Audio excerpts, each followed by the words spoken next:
People keep asking, so I guess I just go over, well, how this went first off and what I used. Let's do what I used first because it's the main question that people keep asking me over and over again. I don't know why on the internet.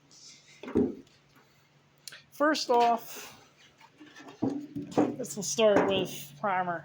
I just used Rust-Oleum metal primer. You can buy it at Tractor Supply and Earl King and places like that. Walmart may have it, but I don't know on that. And then for base coat, okay, this is easy. This is Rust-Oleum metallic gold spray paint with the same exact with UV resistant clear coat over it. That's all that is. And then this right here, the red, which doesn't look half bad for Rust-Oleum. And it's got some stuff we're gonna fix and buff out, but is literally just Regal Red Rust-Oleum paint. That's it. Obviously, it was shot through a gun, so I shot it through. It's an old school siphon gun, which I like, with a regulator on it, and a 1.5 tip.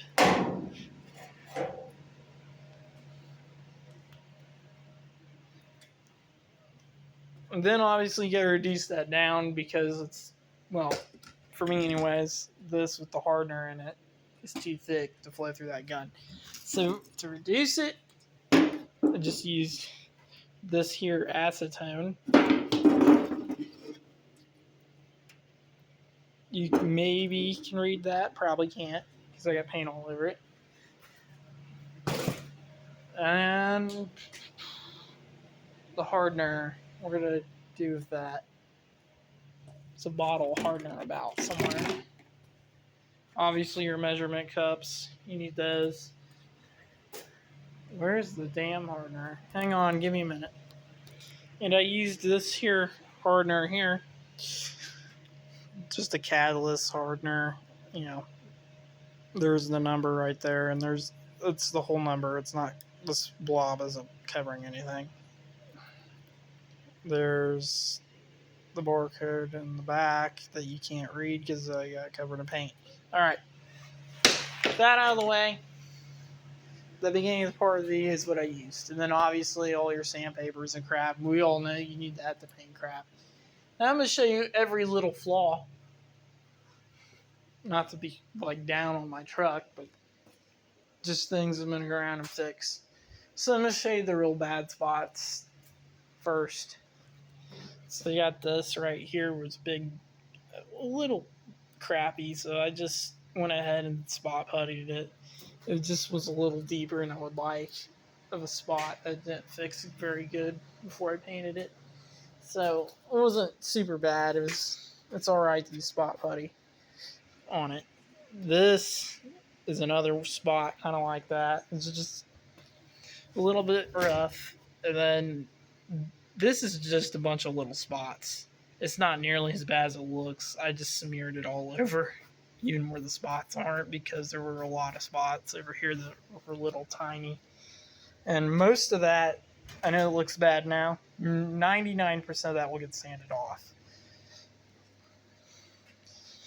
And this is another spot that had just some low spots. Just little tiny, like smaller than your fingernail.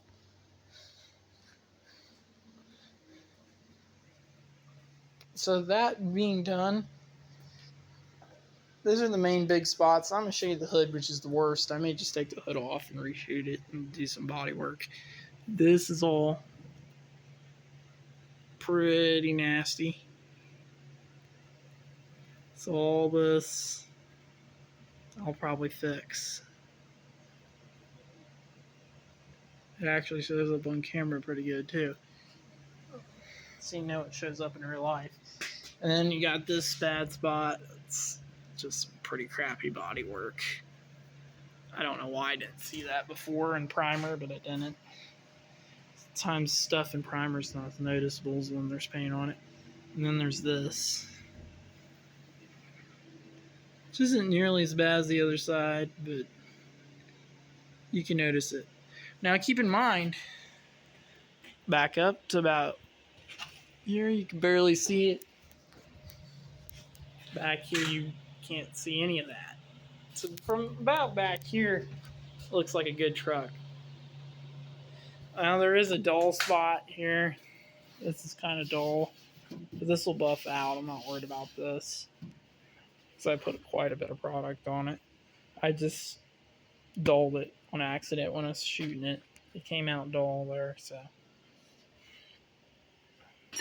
And you got water spots where it got a little water on it before it dried because this was done outside. So, you know, there's all those. And you got a pretty bad run right here.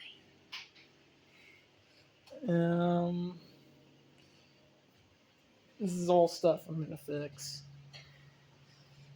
More water spots and whatnot back here. Nice run right there. You can't even really see it on the camera, but I can see it. You barely see it. Those are more water spots. Just typical stuff.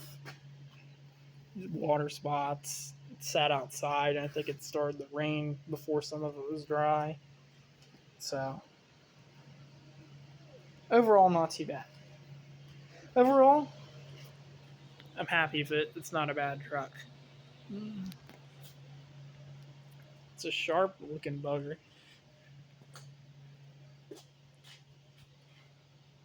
The gold on red, I think, is really nice.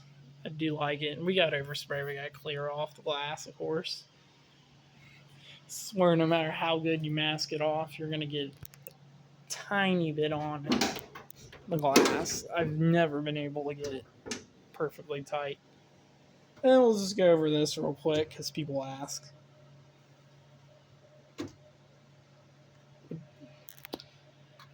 Look, it's an engine. Yeah, okay, whatever. So this was a 3 on the tree truck, and now it's a 350, 4 more RPM heads, performer intake. I don't know the cam specs. I wish I did, but it's an unknown cam. It's been in there 30 years. I don't know what it is. And just brake master boosters kit off LMC truck is all that is.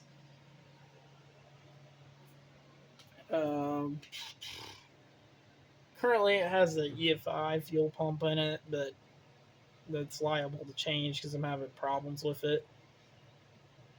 The pump's starting to act up, so we're probably just going to put a low pressure pump in it because now it's a carburetor again.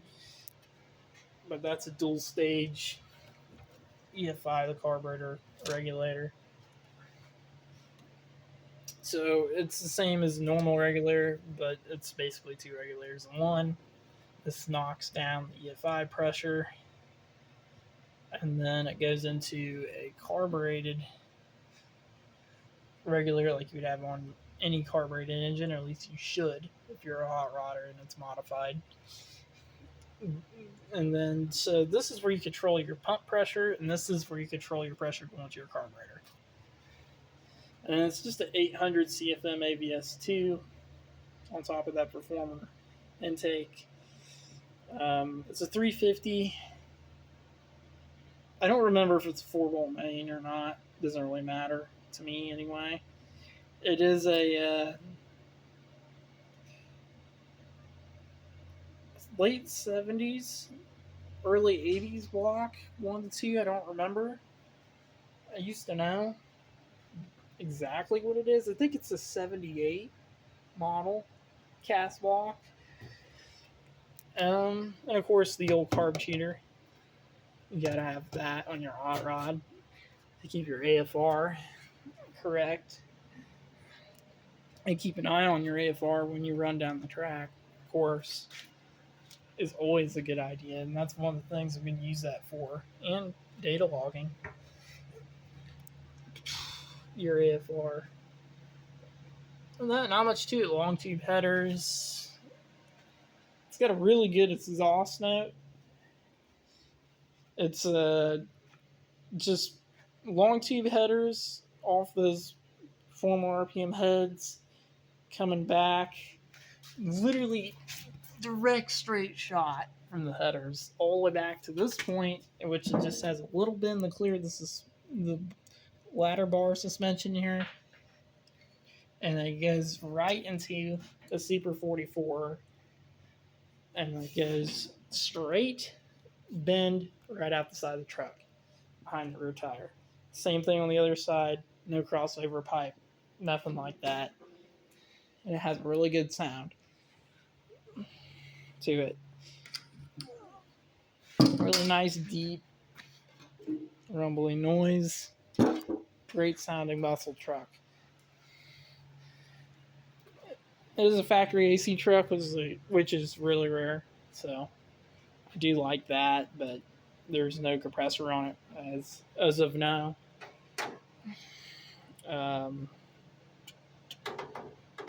So it's got the condenser in it still, and most of the AC stuff, just not the compressor. Of course, you probably saw the Dixie horn under the hood. Doesn't work right now. Dang it! I know. The relay went out, so I'll have to fix that. The inside of the cab, just a sun tack. What else do you want? And old school Sun Super Torch tack. The stock sweeping speedometer and all that. But this is a really more rare cluster because it's all gauges.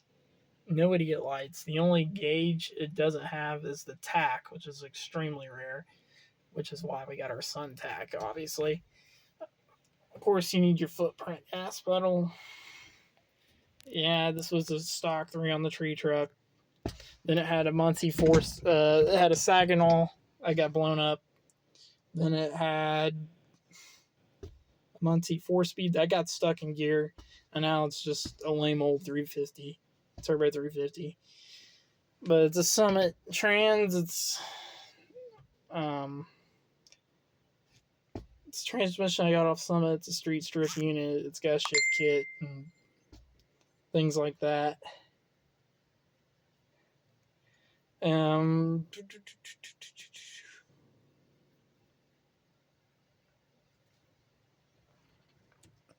So I guess we'll give you a little bit of that Flowmaster sound right now as it runs like balls because the carb has not been tuned at all. And I think it needs it. And the fuel pump's not happy. Let's see what she starts.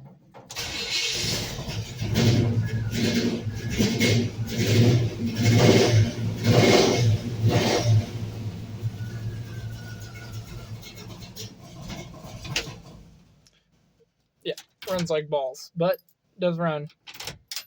This carb's like basically brand new out of the box. I haven't jetted it or tuned it for this engine yet, so we'll get on that. That's next. It's a brand new ABS2 right out of the box, and I just slapped it on to get running.